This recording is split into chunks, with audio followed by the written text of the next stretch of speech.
ক্রিকেটের পর ফুটবলেও নতুন বাংলাদেশের সাফল্য, মোরসালিনের গোলে ভুটানকে হারালো।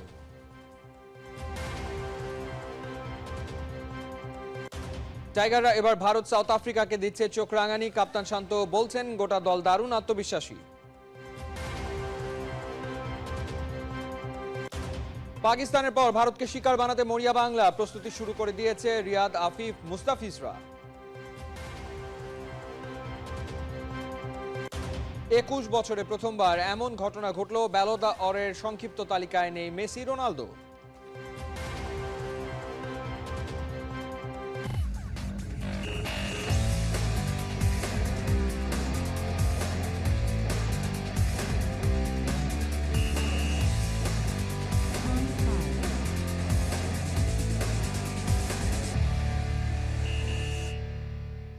স্বাগত খেলা যোগে, আপনাদের সাথে আছি আমি ফাহিম রহমান। ভুটানের সাথে স্বস্তির জয় বাংলাদেশের। দুইটা ফিফা প্রীতি ম্যাচের প্রথমটায় স্বাগতিকদের হারিয়েছে 1-0 গোলে। বাংলাদেশের হয়ে একমাত্র গোলটা করেন মোরসালিন। অর্ণবাপী রিপোর্ট। পাহাড়ের বুকে ড্রাগনের সৈন্য দলের মুখোমুখি হয়েছে লাল সবুজের বাংলা। মন্ত্রী খোয়া যাবে সেই ভয় না থেকে ওরা শুরু থেকেই খেলেছে অ্যাটাকিং ফুটবল। প্রতিপক্ষের আক্রমণে ভুটানিরা থাকতে পারেনি অবিচল। রিবাউন্ড বলে মোরসালিন ম্যাচের 7 মিনিটেই পেয়েছেন নিশানার খোঁজ। বাংলার ডেরায় চলেছে উচ্ছ্বাস। মাঠের ফুটবলে সময়টা দারুণ যাচ্ছে বাংলাদেশের। কয়েকদিন আগেই সাফের শিরোপা ঘরে তুলেছে বিছনা পেরোনো ছেলেরা। রাকিব, তপু, সোহেলদের আন্তর্জাতিক ম্যাচে ফেরা 3 মাস পর। নিজেদের মাঠে ভুটান শক্তিশালী, সমতায় ফিরতে করেছে সর্বোচ্চ চেষ্টা। তবে বাংলার ডিফেন্স লাইন করেনি কোনো ভুল। নয়া বিপ্লবে সোল্লাসে ফুটবলে যে সুনাম করানোর চেষ্টা, তাতে এক বিন্দু ছাড় দেয়নি ফুটবলাররা। সমতলের বাংলাদেশ যখন ফুটবল খেলেছে, পাহাড়ে মানিয়ে নেওয়াটাই ছিল বড় ভয়। তাতেও লেগেছে খানিক চোট, মাঠ ছাড়তে হয় রাকিবকে। তবুও লাল সবুজরা মরিয়া, টিকে থাকতে হবে এই মিশনে। সেই প্রত্যয়ে ওরা বেঁধেছে জোট। ফার্স্ট হাফে বাংলাদেশ এগিয়ে 1-0-তে। দ্বিতীয়ার্ধের শুরু থেকেই গোছানো ফুটবল খেলেছে ভুটানিরা।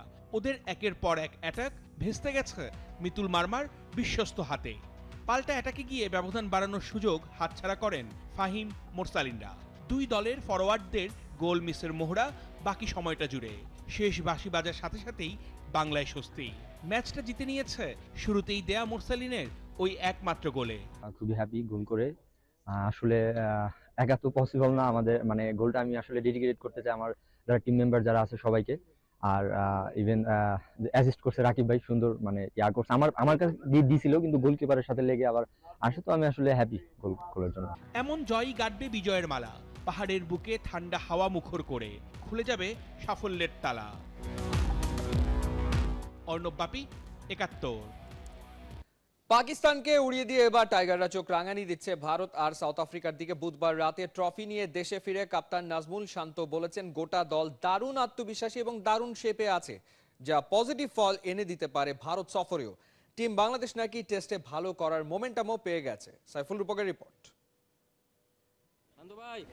নামে শান্ত, 22 গজে ওরা ছিলেন অশান্ত, অদম্য। গতির ঝড় তুলে বাবর, রিজওয়ানদের ভেঙে চুরে দিয়েছেন নাহিদ রানারা। এবার ভারতীয়দের ধরে ফেলার পালা। 2000 সালে বনেদি ফরম্যাটে বাংলাদেশের আবির্ভাব, ভারতের বিপক্ষেই শুরু। দুই যুগে এখনো টাইগারদের বিপক্ষে সাদা পোশাকে রঙিন টিম ইন্ডিয়া। সপ্তাহ দুয়েক পর রোহিতরা নিজ আঙ্গিনায় খেলবে জোড়া টেস্ট। পাকিস্তানের অসহায় আত্মসমর্পণ দেখে চিকন ঘাম বের হয়ে যাওয়ার কথা রোহিত, কোহলি, গম্ভীরদের। পাকিস্তানে ইতিহাস গড়ে দেশে ফিরে টিম ইন্ডিয়াকেও দেখে নেয়ার বার্তা টাইগার কাপ্তানের। পাকিস্তান, ইন্ডিয়া, তারপর ঘরের মাঠে সাউথ আফ্রিকা। মজার ব্যাপার, এই 3 দলের বিপক্ষে আমরা কখনো টেস্ট ম্যাচ জিতিনি। অলরেডি একটা ডান। ইন্ডিয়া এবং সাউথ আফ্রিকার জন্য কি মেসেজ আপনার? অবশ্যই আমি একটু আগে যেটা বললাম যে প্রত্যেকটা ম্যাচই যখন আমরা খেলি, প্লেয়ারদের মধ্যে ওই বিশ্বাসটা এখন আছে যে আমরা জেতার জন্য খেলছি, এবং আমরা যে জিততে পারি, আমাদের প্লেয়ারদের একটা সবসময় একটা জিনিস থাকে যে আমাদের এভিডেন্সের অনেক সময় প্রয়োজন হয়।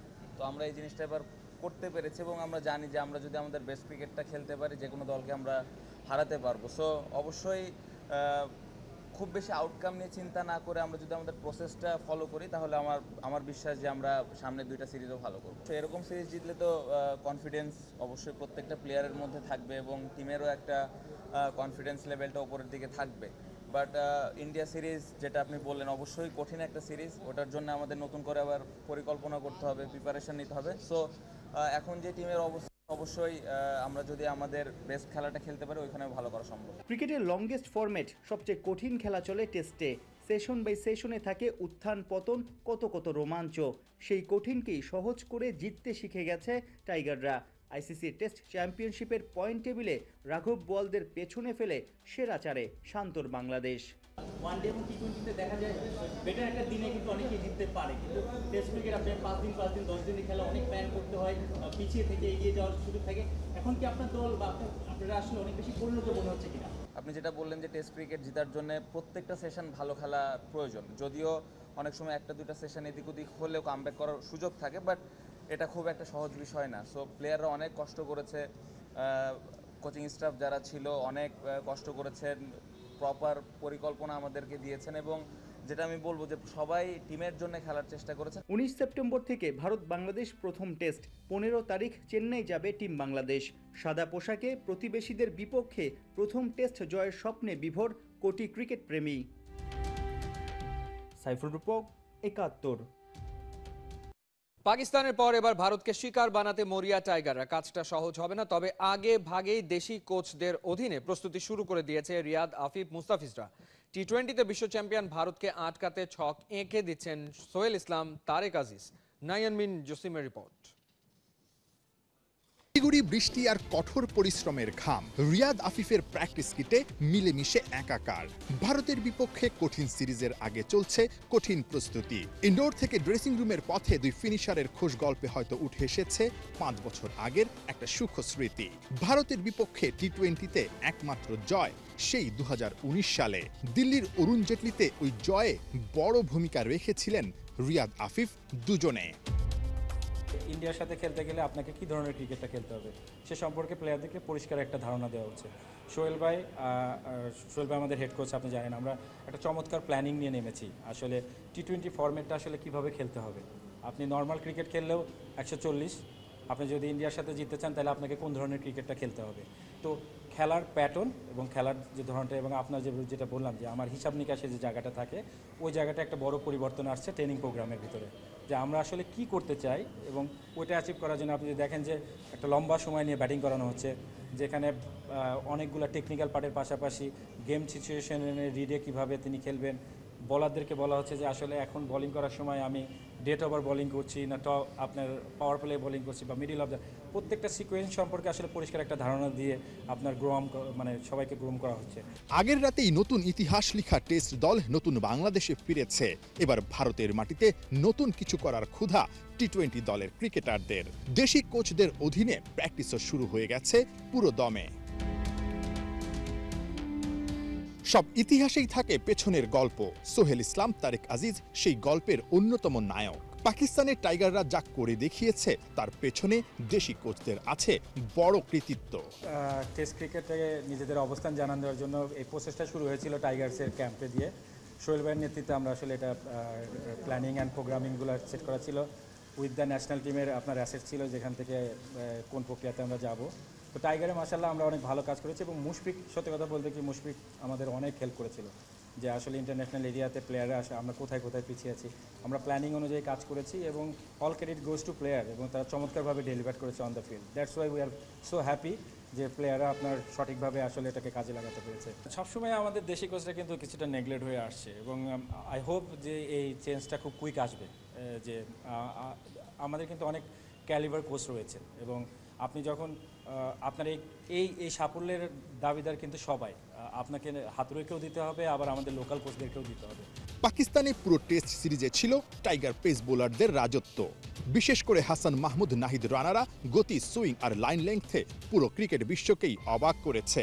দুই ইয়াঙ্গানের ভবিষ্যৎ নিয়ে বড় স্বপ্নের কথা শোনালেন বাংলাদেশ টাইগার্সের পেস বোলিং কোচ।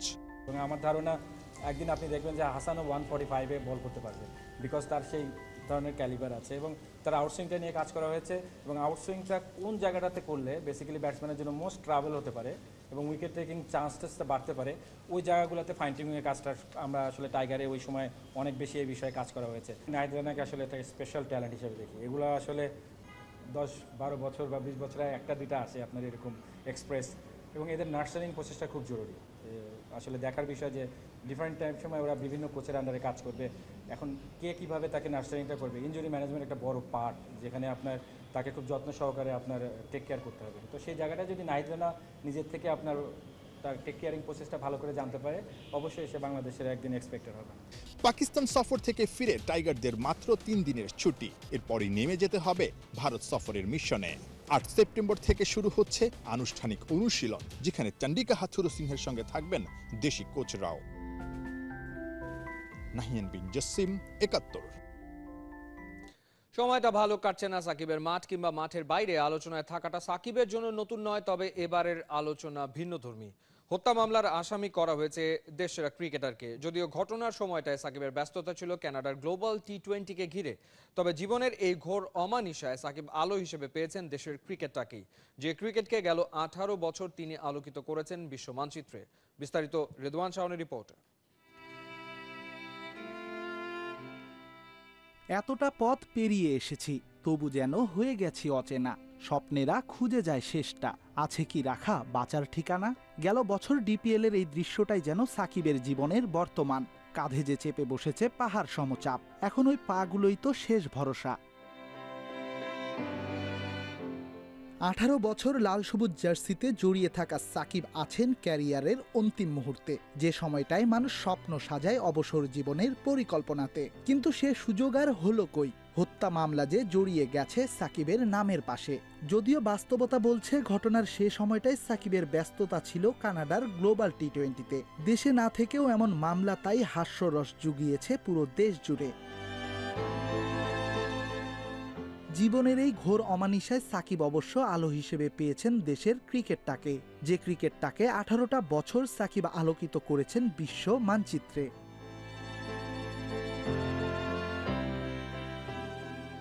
সাকিবের হয়ে প্রতিবাদটা এসেছিল সাবেক টেস্ট কাপ্তান মুমিনুলের ফেসবুক পোস্টে। মিথ্যা মামলা প্রত্যাহারে প্রথম আওয়াজ তুলেছিলেন স্পষ্ট কণ্ঠে।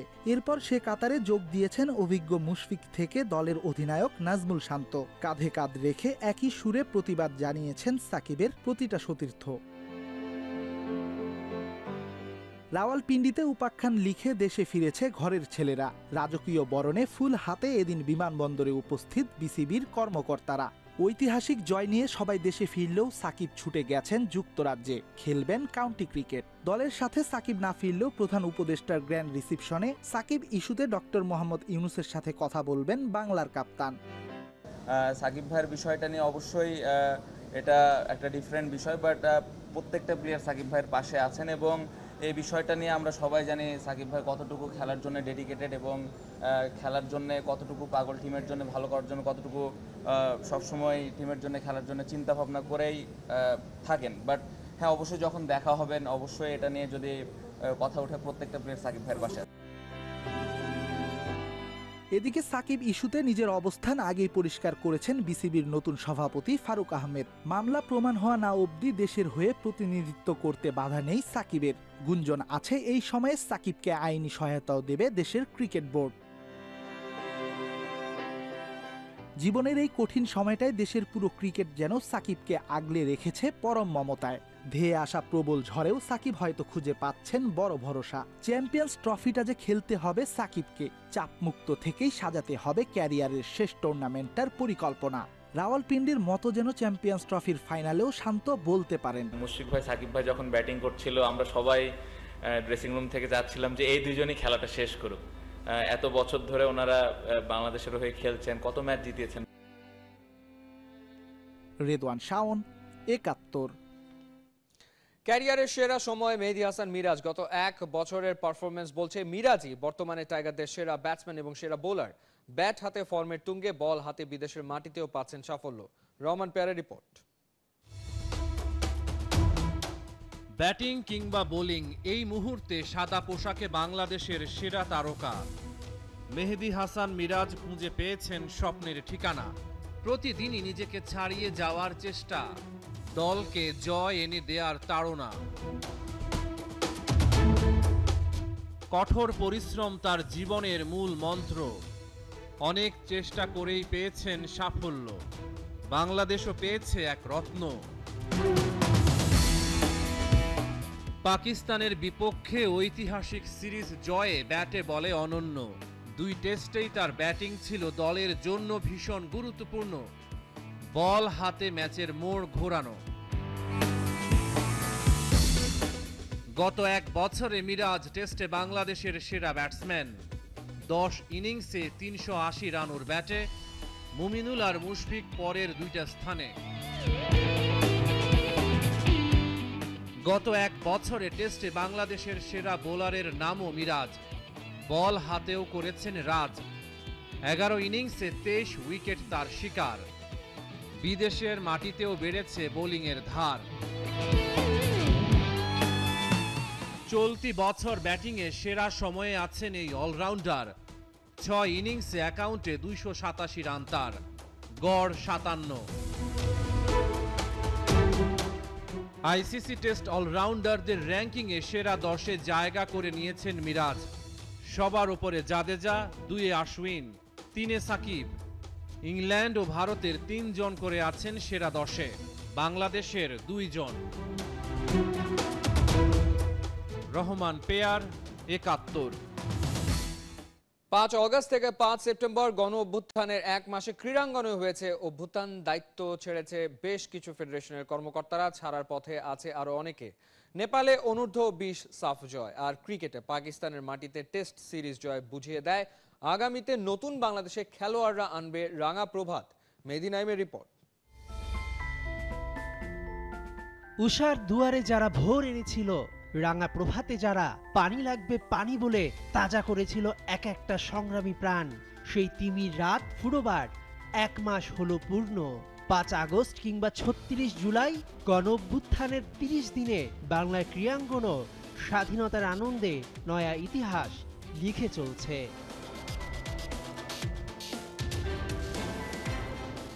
শুরুটা করেছিল 20 না পেরোনো যুবারা। বাঁধ ছেড়ে দেয়া ভারতকে সাব সেমিফাইনালে মাটিতে নামিয়ে বুঝিয়ে দিয়েছিল বাঙালি কি পারে। তারপর ফাইনালে নেপালকে নেপালের মাটিতে হারিয়ে দেশে আসে শিখর হিমাদ্রি জয় করে। তখন ফেডারেশনগুলোতে আরব বসন্ত। 17 বছর ধরে যারা খামছে ধরেছিল বাংলার ক্রীড়াঙ্গন, তাদের বিরুদ্ধে স্লোগান, অপসারণের ডাক। বাংলাদেশে ভবিষ্যতে কোনো ক্রিকেট বোর্ড বলেন, কোনো ফেডারেশন বলেন, কোথাও কোনো রাজনৈতিকরণ, দলীয়করণ করা হবে না। সবচেয়ে বড় পরিবর্তন আসে বিসিবিতে।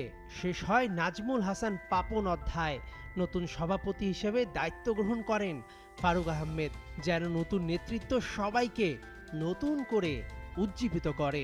পাকিস্তানের মাটিতে ঐতিহাসিক টেস্ট সিরিজ জয়, জুলাই বিপ্লব, ক্রিকেট ফুটবল সব জায়গায় সাফল্য নিয়ে আসে।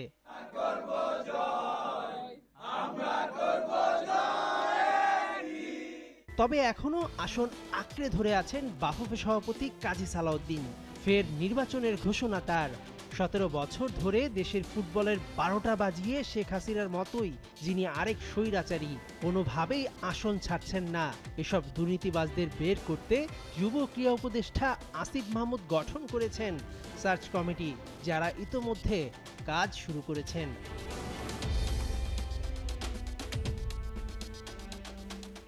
সেপ্টেম্বরেও ক্রিকেটারদের ভারত সফর রয়েছে। সাফের বয়স ভিত্তিক আসর।